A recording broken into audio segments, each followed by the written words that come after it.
as far as establishment under the joules and in between the joules, and the work tends to indicate that you're taking a fairly big penalty on joules. Yeah, question, Senator again.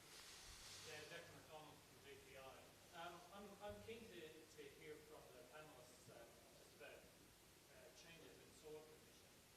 I appreciate this.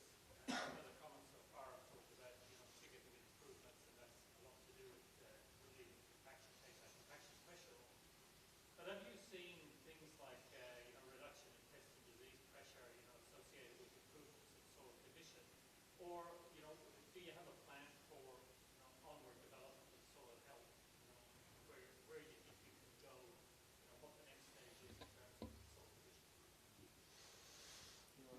I'll have a go at that, and then I reckon Brady, because I've got a loaded question for you. Certainly, in terms of vigour, we're improving our plant vigour. Rooting depth is getting greater, and we're picking that up with moisture work we're doing. So that's certainly happening, and you just see that like the roots aren't trying to use up so much energy to punch through those compaction layers. So above ground vigour and biomass is quite good. So I think we do see improvements from that.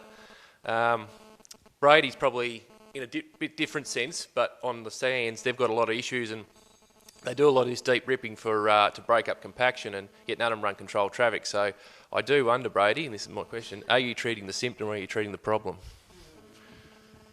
Can you touch on aluminium too? No, we're simply just making a small profit over an expensive exercise. But it's we, after coming over here last time to visit Rob's place, we went home and we brought the board over because our bank manager's the chairman, and a lot of people might question that, but he plays a pivotal role in our business, and he was inspired, and so we went back and we approached the Department of Food in WA, and we said to them, can you guys, are you interested in monitoring the way that our soil changes under this farming system? We're going down this path, like it or not. And they couldn't wait to get into it.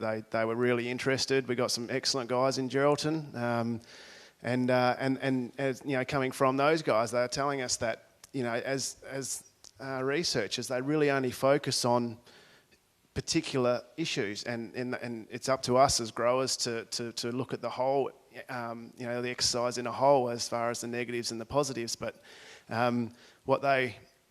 tragically, we put together a proposal, and they didn't get funding for that, and they missed out, and so it kind of fell over a little bit. They really wanted to, but the grower group that I'm involved with basically had 25 grand to spend on a trial, and they didn't even have a trial. So that trial just had to include a spading and a moldboard plough strip. So we put that on our place instead, and we're going to try and feed off that a little bit to monitor the changes, because it's a significant change from the standard practice. And like Newley said, we spent a day, we went and got the penetrometer from the department. It's got, the graph and the GPS on it, and we went all over our place and surrounding properties looking at compaction, and it is at between 40 and 60 centimetres under the surface, and it's rock solid. So it's only getting harder. No one's alleviating that, and if people want to just blame the weather and the rainfall for naturally occurring compaction, well, that's their choice, but I certainly don't think that's the case. What depth do you go with your deep ripper, Brady? 40 to 60. What were you going to add to that? Just some of the work that Andrew's done on one of our blocks, where he's had a what would you call it, Neil? It's a permanent moisture probe, but it's not a logging one. He just goes and swipes it every now and then at regular intervals. It's a very long-term no-till paddock, but we're only using moisture when he first started to do that at what level? About 40, 50 centimetres. 40, 50 centimetres. So our bucket's 40 or 50 centimetres deep. Now, we've noticed over the last, 3 years that's been running, it's happening slowly. We're increasing the size of the bucket incrementally every year. Now, we haven't been back and revisited that one this year, but having such a wet summer where where the profile's been fully wet up, and when it does dry out, it will crack open. So it'll be interesting to see if that pushes that along any quicker, because that hasn't happened at home for probably 15 years. But what's our next step? I don't know what our next big step is, but we consistently get incrementally better results year after year by doing what we're doing. So how far will it go? I don't know. Will we have a bucket that's 1.5 metres deep that the plants can access the moisture to? Well, if that's the case, we've increased the size of our available moisture by 3 times. You got a comment, Drummy, on with all the rainfall we've had on your soil types on infiltration. Has it seen a change? Yeah, look, it's that little photo that Walsh showed before. It's about the only bit of black ground in our whole farm. But, it is interesting. The I suppose getting back to the very start, I suppose with the whole controlled traffic, the no-till, the everything. The simple fact is, once you start going down this line, once you start no-tilling, once you start lining up a few bits of machinery, whether you like it or not, you've got no choice. You will eventually go controlled traffic, because your ground does change, and you don't notice it for the first few years because your header's going everywhere and everything's going everywhere. You just seriously don't notice it. But once you do get it lined up, and I suppose we've all touched on controlled traffic, but whether you like it or not, you will end up going controlled traffic if you're going no-till eventually, because your ground will make you change. And it's why we changed. The header was just, everyone said start your header, we didn't. In the end, the header was just making a complete mess of our farm, so we had to get the header lined up. And it's just something to think about down the track, and when people tell you to start at the header, just start at the header. Because we didn't. One last question, and then then we've got to wrap it up. It's time for Oxy, you're at the front there. Once we made the decision to move from a conventional 2.2 metre wheel track out to a 3, what time of the year should we do it? Should we do it immediately, July, or wait till the start of the season after harvest? Did everyone hear that question?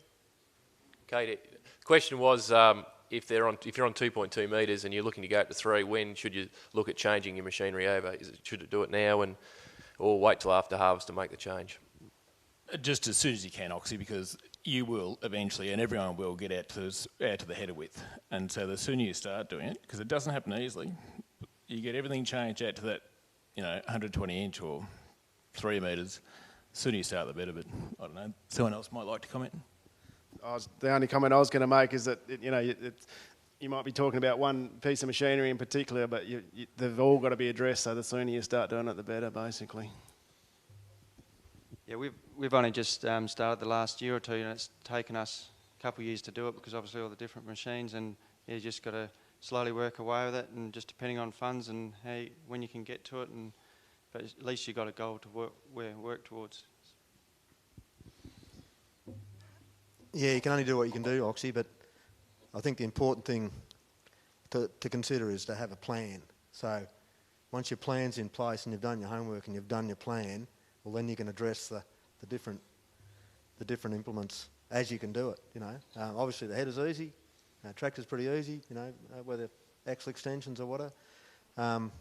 Getting in the header into the system's easy. Chaser bin's a bit more difficult, depends on your width. So as long as you've got a decent plan in mind, and you can always come back and look at that plan, and so as you move forward and you make different machinery purchases, it fits in with it. Either that or just go and spend a whole heap of money and do it now. All right, thanks, Well. We might wrap it up now, and I'll get Evan to come up back up here, but I'd just like to thank you 4 guys for coming up and sharing your knowledge and information with the guys for Vic No-Till, and hopefully you got a bit out of it, so thanks very much.